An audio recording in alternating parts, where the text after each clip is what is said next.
드디어 JTBC에서도 전혀 다른 각도에서 사실 이 각도에서 이 실소유주 의혹을 다룬 것은 처음이에요. 예. 그런 의미에서 대단히 의미 있는 보도라고 봅니다. 네. 법인 등기부등본을 띄워보지 않으면 알 수 없는데 JTBC는 어떻게 취재를 했을까요? 그러게요. 뭐 어디 굉장히 좀 중요한 곳에서 뭐 이렇게 취재 소스를 들은 것 같은데 어딘지 잘 모르겠습니다. 우리는 이것을 저와 이걸 취재하고 있는 몇몇 기자들은 알고 있었거든요. 네. 그래서 이것을 언젠가 이게 어느 언론사에서 터지긴 터지겠구나. 왜냐하면 우리가 이걸 좀 쓸 이유가 없었거든요. 네. 야, JTBC 놀라워요. 네. 요새 뭐 대단한 발군의 취재력을 보여주고 있죠. 네. 네, 실소유주 논란을 겪고 있는 다스와 관련해서 첫 보도 전해드리겠습니다. 다른 언론사에서도 이제 기사가 나오기 시작하는 건데요. 다스의 최대 주주인 이명박 전 대통령의 큰형은 이상은 씨입니다. 그런데 이상은 씨의 아들이 아닌 이명박 전 대통령의 아들 이시영 씨가 다스의 해외법인 대표로 선임됐습니다. JTBC 어제자 보도인데요. 북경 다스를 비롯해서 4곳의 해외법인 대표가 이시영 씨가 된 겁니다. 그러니까 이제 최대 주주의 아들을 제치고 주식이 하나도 없다고 하는. 네, 지분이 전혀 없습니다. 네, 지분이 전혀 없다고 하는 회사하고 무관한 거죠. 네, 지분이 하나도 없다는 것은. 그런 이명박 전 대통령의 아들이 최대 주주의 아들을 제치고 해외법인의 대표를 차지해 가고 있다. 이런 뉴스죠. 예. 저게 뭐 벌써 한 달 넘게 계속 외롭게 이 다스를 다뤄왔는데 드디어 JTBC에서도 전혀 다른 각도에서 사실 이 각도에서 이 실소유주 의혹을 다룬 것은 처음이에요. 예. 그런 의미에서 대단히 의미 있는 보도라고 봅니다. 원래 이제 이 다스 회사가 다시 수면 위로 올라와서 주목받을 일이 거의 없었어요. 없었는데 140억을 포기했다면 그랬다면 이 BBK 사건 혹은 뭐 다스라는 회사가 정치 전면에 재등장하는 건 굉장히 어려웠을 거예요. 어쨌든 특검까지 했었고. 근데 이제 이 돈을 포기할 수가 없었던, 돈에 다시 대한, 한번 실소유주 논란이 되는 거죠. 예. 돈에 대한 욕망이 다시 BBK도 소환하고 다스도 다시 주목받지 않을 수 없게 만든 건데 저희가 한 달 넘게 다룬 것은 이제 다스 내부의 문서 혹은 뭐 청와대에서 만들어진 문서로 추정되는 문서를 폭로하면서 이제 계속 다뤘는데, 이 뉴스는 전혀 다른 각도에서 실소유주 의혹을 다시 한번 이제 강화시키는 거죠. 예. 예, 특히 중국의 알짜 법인 같은 경우에는 이시영 씨가 대표라고 합니다. 그러니까 대표를 결정할 수 있는 최대 주주가 아들 대신에 이시영 씨를 선택했기 때문에 실소유주 논란 붙을 수밖에 없습니다. 그러니까요. 주식이 다 한 주도 없는데, 예. 자신과 무관한 회사라고 계속 주장해 왔는데 그 회사의 알짜 해외 법인들은 다 대표가 이명박 전 대통령의 아들이 됐다. 그리고 더 있어요. 이 최대 주주인 이상은 씨. 네, 큰형이죠. 이명박 전 대통령의. 에 가까운 사람들은 다 회사를 나가고 있고, 그리고 단 한 주도 없는 자기하고 무관하다고 하는 회사. 이 회사의 주요 직책을 이제 이명박 전 대통령 사람들이 차지하고 있죠. 예. 뭐랄까요? 작년 말부터 진행된 건데 회사를 접수하고 있다 이제. 그렇게 보여집니다. 네, 뿐만 아니라 다른 중국의 법인에서도 이사로 이시영 씨가 올라가 있다고 하는데요. 합작 회사이기 때문에 중국인 대표가 몇몇 회사를 맡고 있긴 하지만요. 이사로서 경영에 참여하고 있다고 합니다. 사실상 회사를 주식이 한 주도 없는 사람의 아들이 차지하고 있는 겁니다. 최대 주주의 아들을 제치고. 그런 과정에 있기 때문에 이게 어떻게 본인과 무관하다고 할 수 있는가. 누구 것이냐라는 의문은 계속해서 나올 수밖에 없는 상황입니다. 당연히 진짜 의사결정 과정은 이명박 전 대통령 아니냐. 이런 의혹을 가지지 않는다면 그게 비정상인 거죠. 이런 일은 있을 수 없거든요. 일반적으로는.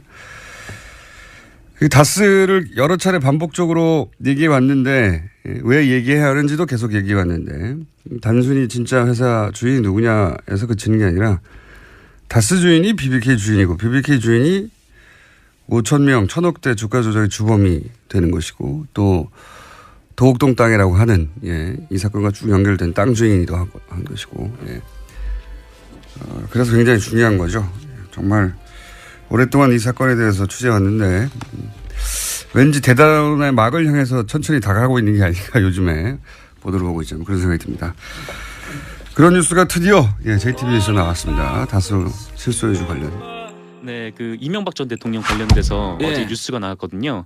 그 BBK 사건이라고 아마 정봉주 진행하시는 정봉주 전 의원께서 잘 아실 텐데 그 당시에 BBK 사건이 벌어졌을 때 다스라는 자동차 회사에서 190억 원을 BBK에 투자를 하지 않았습니까? 그렇죠. 근데 이 다스의 실소유주가 이명박 전 대통령이다. 이런 의혹이 불거졌는데 당시에는 이명박 전 대통령께서 이거를 부인을 하셨죠. 도곡동 땅을 판 돈이 190억이 다스에 들어가서 다스에 들어갔던 돈이 또다시 BBK에 투자가 되는. 그래서 다스가 실소유주가 이명박 전 대통령이라고 한다면 그러면 BBK도 이명박 전 대통령의 것일 가능성이 대단히 높다. 그렇습니다. 이게 BBK가 BBK가 금융사기를 저질렀기 때문에 그렇죠. 금융사기의 주범은 그러면은 이명박 전 대통령이 가능성이 높은 금융사기의 주범은 이명박 전 대통령이 되는 거죠. 만약에 주범이에요, 다스가 주범이요? 주범이에요. 네, 위험한 얘기는 하지 않도록 하겠습니다. 안 낚이네. 다시 또 이 얘기를 좀 돌아가면 이 BBK 사건 관련해서 이 다스가 이명박 전 대통령 실소유주라는 의혹이 있었는데 하지만 2007년 검찰하고 2008년 특검이 이뤄졌을 때는 증거가 발견되지 않았다. 이렇게 해서 무혐의 처분을 내렸었어요. 검찰은 이랬어요. 그 이상은 김재경 공동 소유인데 검찰은 이상은 것은 아니고 제3자 소유다. 제3자. 이상한 발표를 했어요, 검찰이. 맞아요. 근데 그 제3자가 이명박 전 대통령이라는 증거는 없다. 그렇죠. 제3자 소유이다. 근데 그 제3자 누군지 모르겠다. 누군지 모르겠다. 검찰이 이렇게 의혹을 더 증폭시켰단 말이에요.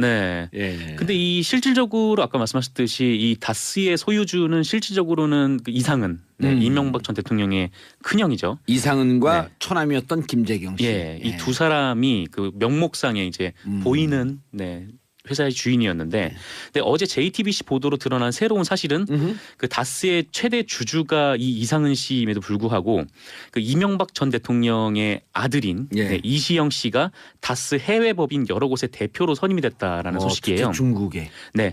중국에 총 9개의 다스 공장이 있는데 그때 당시에는 되게 미약한 기업이었는데 지금은 매출이 한 2조 정도 나오는 굉장히 큰 중견 기업으로 성장을 했다고. BBK 문제 있을 때 연 매출이 200억도 안 됐던데요. 자본금이 아마 120억인가 아마 그랬을 거예요. 그래가지고 190억이 단기 순이익으로 4년치인가 5년치 단기 순이익을 한꺼번에 BBK 투자해서 이게 말이 되는 얘기냐.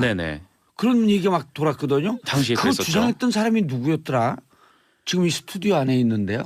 감옥에 갔다 오신 분. 어디 숨어 있나요? 이런 데 잘 숨는 게 쥐인데 원래. 그렇군요. 위험한 얘기는 또 넘어가도록 하겠습니다. 어쨌거나 이시영 씨가 우리 저 PD 얼굴 굳어지는 거 봐라. 제 얼굴도 굳어지고 있어요. 세상을 좀 정체성 있게 사세요. 다시 또 말씀을 드리면 이시영 씨가 이 북경다스 등 4곳의 법인 대표를 맡고 있는데 근데 어떻게 보면은 뭐 이상은 씨의 조카니까. 그러니까 준 거 아니냐 뭐 그렇게 얘기를 할 수도 있는데 이 얘기의 핵심은 이시영 씨는 이렇게 그 돈을 잘 버는 알짜배기 중국 업체 4곳의 대표가 됐는데 정작 이상은 씨의 아들인 이동영 씨는 이동형 씨는 이거 그 무슨 팟캐스트 하는 그분 아니에요? 이 작가 그분은 아니고요. 근데 이동영 씨는 지난해 말에 그 총괄 부사장에서 부사장으로 강등이 됐다는 거예요. 그러니까 본인 아들은 강등시키고 조카를 핵심으로 올렸다는 거죠. 이것뿐만 아니라 이명박 전 대통령의 측근으로 불리는 인사들이 다스의 요직을 차지하게 되고 김배준 씨도 있나요? 누구요? 김배준 씨 영원한 집사. 그분은 제가 잘 모르겠어요. 원래 재산 관리 책임이 총책이거든요. 어쨌건 그렇고 반면에 이상은 씨 측근들은 다스를 떠났다. 이런 보도입니다.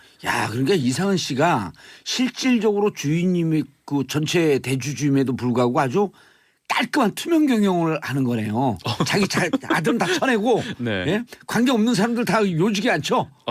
그렇죠. 노블리스 오브리제. 노블리스 오브리제. 난데없이 실천하게 되는. 그런데. 그런데 이 법인의 대표가 바뀌는 거는. 법인 등기부등본을 띄워보지 않으면 알 수 없는데 JTBC는 어떻게 취재를 했을까요? 그러게요. 뭐 어디 굉장히 좀 중요한 곳에서 뭐 이렇게 취재 소스를 들은 것 같은데 어딘지 사실 잘 모르겠습니다. 우리는 이것을 저와 이걸 취재하고 있는 몇몇 기자들은 알고 있었거든요. 네. 그래서 이것을 언젠가 이게 어느 언론사에서 터지긴 터지겠구나. 왜냐면 우리가 이걸 좀 쓸 이유가 없었거든요. 네. 야, JTBC 놀라워요. 네. 요새 뭐 대단한 발군의 취재력을 보여주고 있죠. 네. 정보팀이 있나? 정보보고팀이? 그건 잘 모르겠습니다. 예. 알겠습니다. 다음 아이템 노벨 경제학상. 예, 노벨 경제학상 수상자가 발표가 됐는데. 그럼 다스나 이렇게 되면 BBK 진실도 곧 나오겠네요. 네, BBK에서 좀처럼 잘 못 벗어나시네요. 예. 벗어나고 싶은 국민들이 별로 없어요. 그럼요. 예. 진실이 좀 규명이 돼야 되니까. 피해자가 많았잖아요. 70% 이상은 진실이 규명되길 바란다. 네. 예. 자, 다음 아이템 노벨 경제학상. 예, 노벨 경제학상 수상자가 발표가 됐는데요. 그 행동 경제학의 창시자로 불리는 리차드 세일러, 네, 미국 시카고대 교수가 선정이 됐습니다. 이 행동 경제학 쪽으로 베스트셀러가 된 책이 있어요. 이게 넛지라는 책인데 이 책의 작가기도 하고요. 예, 무슨 내용인가요, 주로?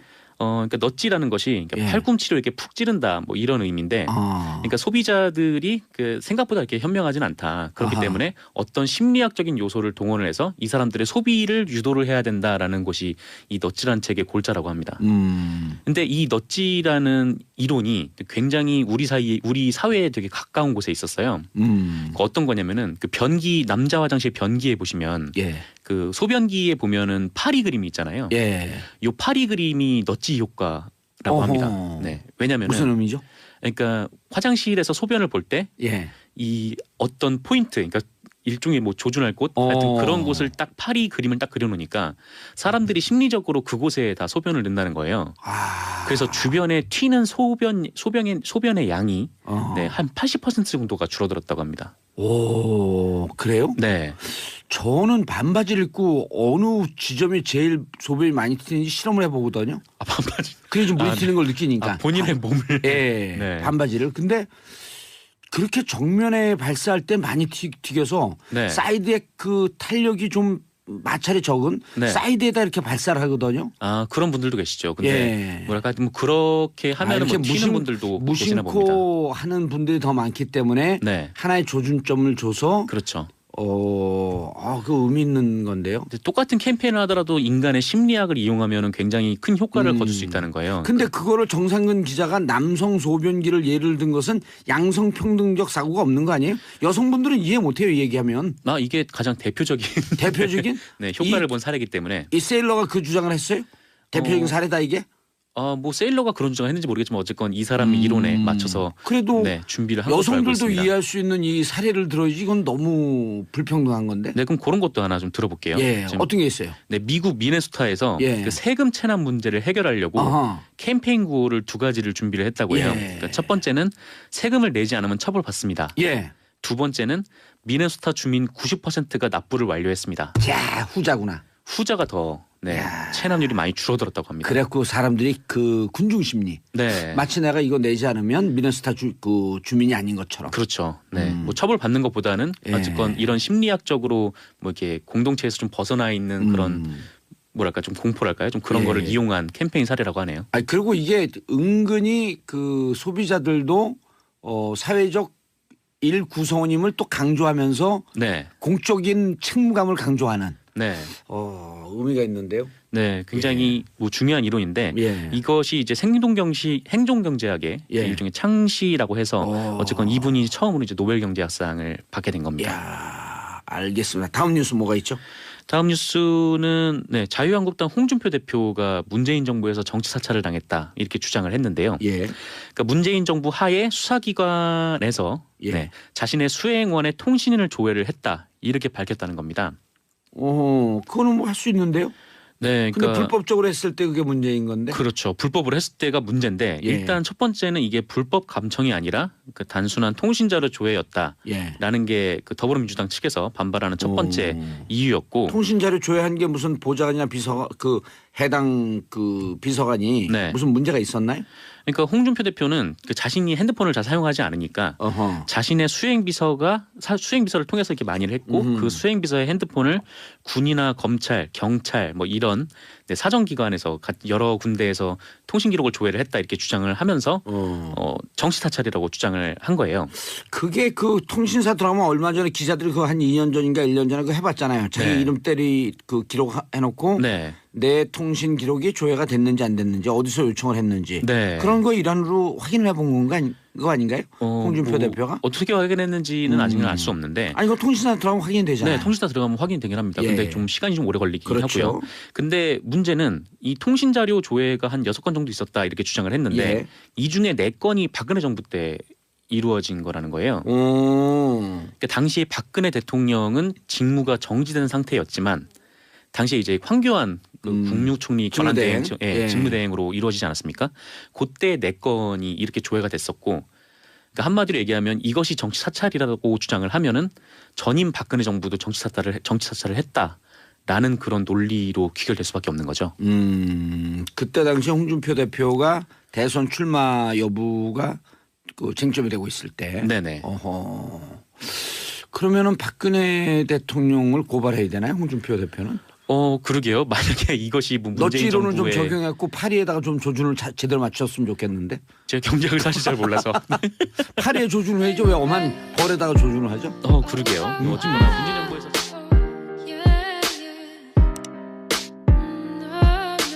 주식이 단 한 주도 없는데 예. 자신과 무관한 회사라고 계속 주장해 왔는데 그 회사의 알짜 해외 법인들은 다 대표가 이명박 전 대통령의 아들이 됐다. 그리고 더 있어요. 이 최대 주주인 이상은 씨. 네, 큰형이죠. 네, 이명박 전 이상은 대통령의. 씨에 가까운 사람들은 다 회사를 나가고 있고 그리고 단 한 주도 없는 자기하고 무관하다고 하는 회사. 이 회사의 주요 직책을 이제 이명박 전 대통령 사람들이 차지하고 있죠. 예. 뭐랄까요. 작년 말부터 진행된 건데 회사를 접수하고 있다 이제. 그렇게 보여집니다. 네, 뿐만 아니라 다른 중국의 법인에서도 이사로 이시영 씨가 올라가 있다고 하는데요. 합작 회사이기 때문에 중국인 대표가 몇몇 회사를 맡고 있긴 하지만요. 이사로서 경영에 참여하고 있다고 합니다. 사실상 회사를 주식이 한 주도 없는 사람의 아들이 차지하고 있는 겁니다. 최대 주주의 아들을 제치고. 올라와서 주목받을 일이 거의 없었어요. 없었는데 140억을 포기했다면 그랬다면 이 BBK 사건 혹은 뭐 다스라는 회사가 정치 전면에 재등장하는 건 굉장히 어려웠을 거예요. 어쨌든 특검까지 했었고 근데 이제 이 돈을 포기할 수가 없었던 돈에 다시 대한, 한번 실소유주 논란이 되는 거죠. 예. 돈에 대한 욕망이 다시 BBK도 소환하고 다스도 다시 주목받지 않을 수 없게 만든 건데 저희가 한 달 넘게 다룬 것은 이제 다스 내부의 문서 혹은 뭐 청와대에서 만들어진 문서로 추정되는 문서를 폭로하면서 이제 계속 다뤘는데 이 뉴스는 전혀 다른 각도에서 실소유주 의혹을 다시 한번 이제 강화시키는 거죠. 예. 예, 특히 중국의 알짜 법인 같은 경우에는 이시영 씨가 대표라고 합니다. 그러니까 대표를 결정할 수 있는 최대 주주가 아들 대신에 이시영 씨를 선택했기 때문에 실소유주 논란 붙을 수밖에 없습니다. 그러니까 이제 드디어 JTBC에서도 전혀 다른 각도에서 사실 이 각도에서 이 실소유주 의혹을 다룬 것은 처음이에요. 예. 그런 의미에서 대단히 의미 있는 보도라고 봅니다. 네. 법인 등기부등본을 띄워보지 않으면 알 수 없는데 JTBC는 어떻게 취재를 했을까요?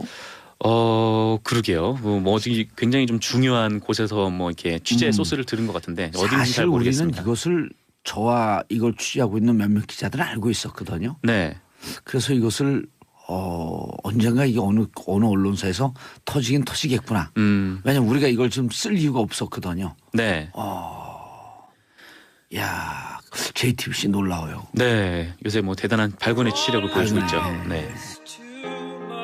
네, 실소유주 논란을 겪고 있는 다스와 관련해서 첩보도 전해드리겠습니다. 다른 언론사에서도 이제 기사가 나오기 시작하는 건데요.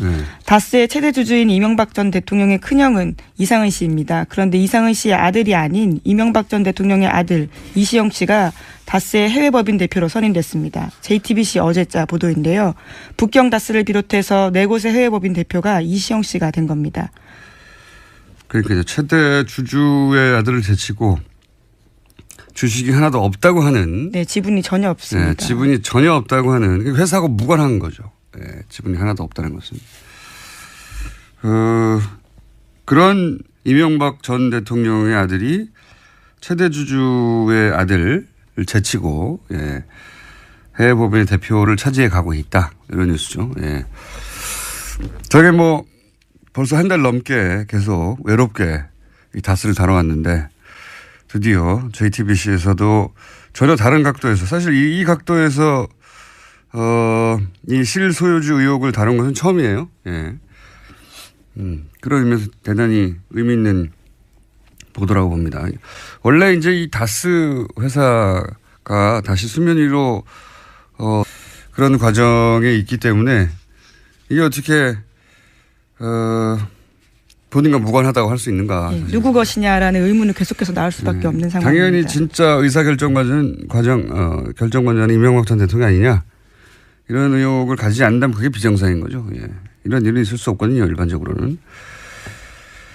다스를 여러 차례 반복적으로 얘기해 왔는데 왜 얘기해야 하는지도 계속 얘기해 왔는데 단순히 진짜 회사 주인이 누구냐에서 그치는 게 아니라 다스 주인이 BBK 주인이고 BBK 주인이 5,000명 1,000억대 주가 조작의 주범이 되는 것이고 또 도곡동 땅이라고 하는 이 사건과 쭉 연결된 땅 주인이기도 한 것이고 그래서 굉장히 중요한 거죠.